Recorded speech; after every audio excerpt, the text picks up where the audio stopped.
اعوذ باللہ من الشیطان الرجیم بسم اللہ الرحمن الرحیم۔ اب ایک اور رکاوٹ جو ہوتی ہے اس راستے پر چلنے میں، راستہ یہ کیا ہے، اس کی ہدف آگے آ جائے گا۔ جہاد اور قتال اور انفاق کس کام کے لیے ہے، یہ اس سورہ مبارکہ کا کلائمیکس ہوگا جو آگے آئے گا۔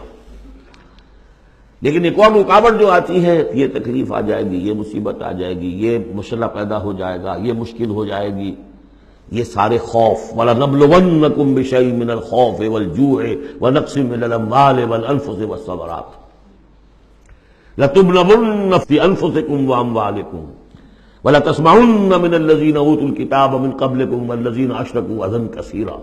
آزمایا تو جائے گا۔ اب اس کے لیے بتایا کہ ایک بہت بڑا نسخہ دیا جا رہا ہے۔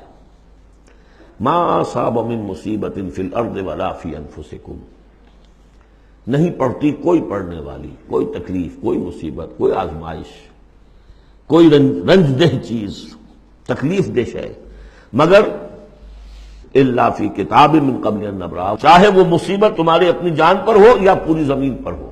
وہ بڑے پیمانے پر آیا، سیلاب آیا، زلزلہ آ گیا، ایک انسان کی اپنی ذاتی زندگی میں آیا، ایکسیڈنٹ کے اندر مجروح ہو گیا، کسی بیماری میں مبتلا ہو گیا۔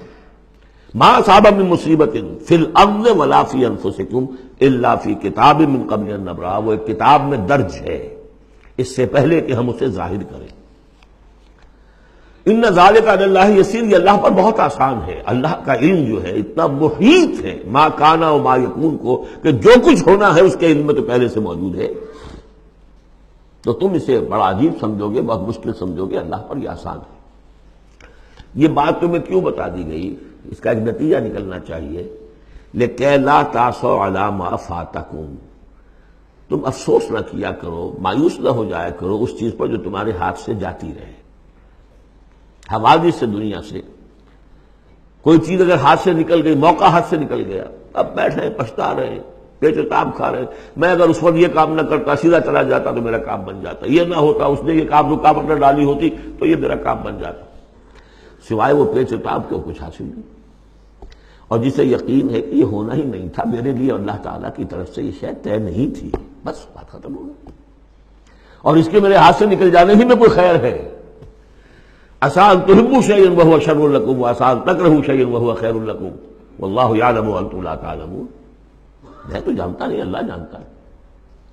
ما اصاب من مصیبت فی الارض ولا فی انفسکم الا فی کتاب من قبل ان نبرأ ان ذلک علی اللہ یسیر لکی لا تأسوا علی ما فاتکم ولا تفرحوا بما آتاکم، جو کچھ اللہ تمہیں دے دے اس پر اترایا مت کرو، اس لیے کہ وہ بھی آزمائش ہے، جو دیا ہے تمہیں اس میں آزمائش ہے، اس کو اکاؤنٹ فار کرنا پڑے گا، وہ لائبلٹی ہے۔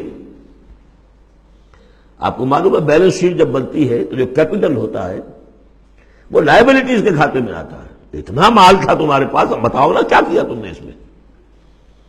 تو اللہ جو کچھ دیتا ہے وہ لائبلٹی ہے، اس کو اکاؤنٹ فار کرنا ہوگا قیامت کے دن۔ تمہیں اتنا مال دیا تھا میں نے، تم نے کیا کیا؟ تمہیں اتنی ذہانت میں نے دی تھی، تم نے کہاں لگائی؟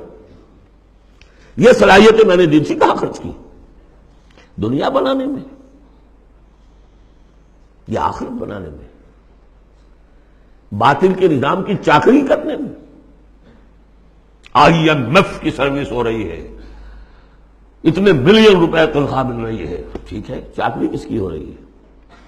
کس کے نظام کو چلا رہے ہو؟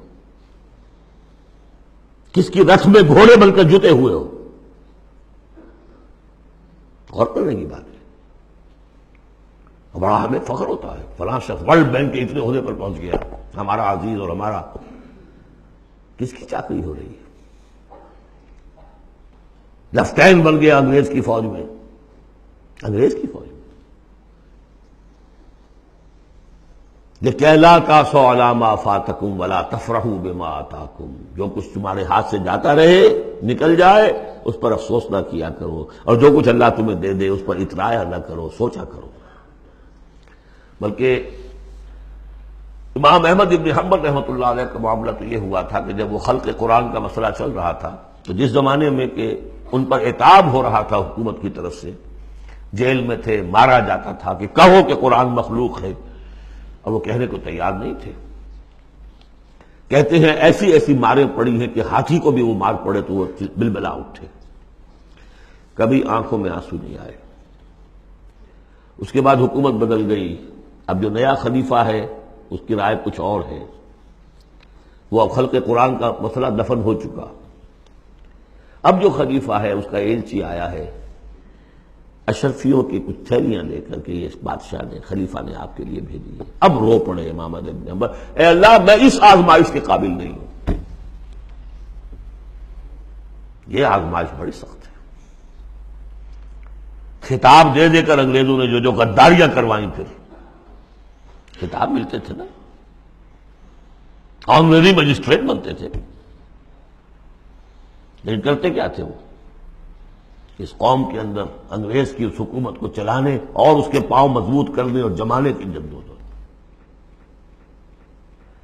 لِكَيْ لَا تَأْسَوْا عَلَىٰ مَا فَاتَكُمْ وَلَا تَفْرَحُوا بِمَا آتَاكُمْ وَاللَّهُ لَا يُحِبُّ كُلَّ مُخْتَالٍ فَخُورٍ۔ اللہ کو بالکل پسند نہیں ہے اترانے والے اور فخر کرنے والے، الذین یبخرون۔ اور ظاہر بات ہے کہ جو مال کے اوپر اترائے گا وہ مال کو سنبھال کر رکھے گا، اسی کی بنیاد پر تو ہے اس کی اکڑ۔ الذین یبخلون ویامرون الناس بالبخل، جو خود بھی بخل سے کام لیتے ہیں اور لوگوں کو بھی بخل کا مشورہ دیتے ہیں کہ میاں ذرا ہاتھ روک کے رکھو، کیا کر رہے ہو؟ تم نے دونوں ہاتھ کھلے چھوڑ دیے ہیں، پتہ نہیں ہے تمہارے ہاں 4 بیٹیاں بھی ہیں، ان کے ہاتھ نیلے کرنے ہیں کہ نہیں؟ کہاں تم اللہ کے لیے اور اللہ کے دین کے لیے سب کچھ خرچ کرنے کے در پہ ہو گئے؟ وَمَن يَتَوَلَّ فَإِنَّ اللَّهَ هُوَ الْغَنِيُّ الْحَمِيدُ۔ اور جو کوئی رخ پھیر لے گا، منہ موڑ لے گا، تو اللہ تعالیٰ تو غنی ہے اور حمید ہے، اسے کسی کے احتیاج نہیں ہے، وہ ستودہ صفات ہے۔ صدق اللہ العظیم۔